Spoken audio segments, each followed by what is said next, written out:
As I said before, bags were put into the game, were added to the game in the late 1960s because this feature was to help to ratchet down. I guess the ratchet means to ratchet. Well, I guess you can ratchet up too. There's an interesting word.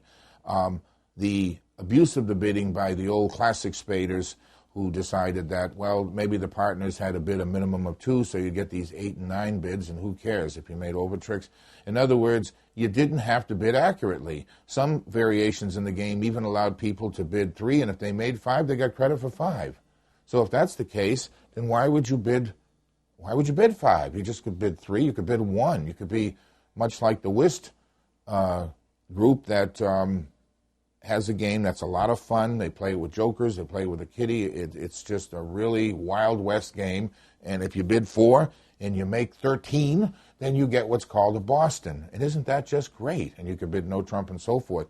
In spades, the bag feature was added to add a dimension to the game where bagging does become a key part of the game. The great players really know how to utilize the bagging strategy, and the idea is to try to force the opponents into the penalty situation for underbidding the hands.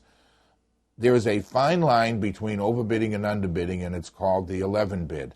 You know that when the hand is bid at 11, you have to make a decision. Are you going to go for the set, or are you going to go for the bags? And it's tough to bid a trick. I mean, if you have a suit that looks like Queen 8 and a very small one, 6, can you really bid that for a trick? Well, if it was spades, probably. If it was, hearts and so forth. But there's often times where you'll be forced to take a trick in that hand.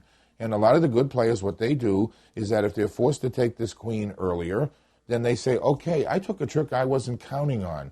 And maybe if I can take another one that I'm not counting on and there's an 11 bid on the table, perhaps I can go for a set. So, again, keep in mind that bagging is part of the game, and the accumulation of over tricks will result in penalties, but it's like losing 100 points.